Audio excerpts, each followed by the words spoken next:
আমি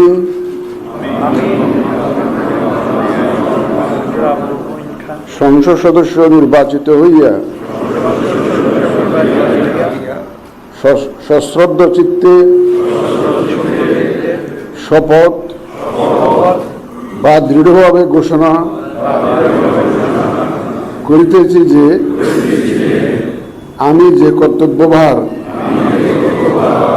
গ্রহণ করিতে যাইতেছি তাহা আইন অনুযায়ী ও বিশ্বস্ততার সহিত পালন করিব। আমি বাংলাদেশের প্রতি অকৃত্রিম বিশ্বাস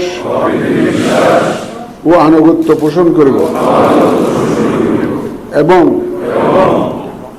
সংসদ সদস্য রূপে আমার কর্তব্য পালনকে ব্যক্তিগত স্বার্থের দ্বারা প্রভাবিত হইতে দিব না। ধন্যবাদ আপনাদের সবাই।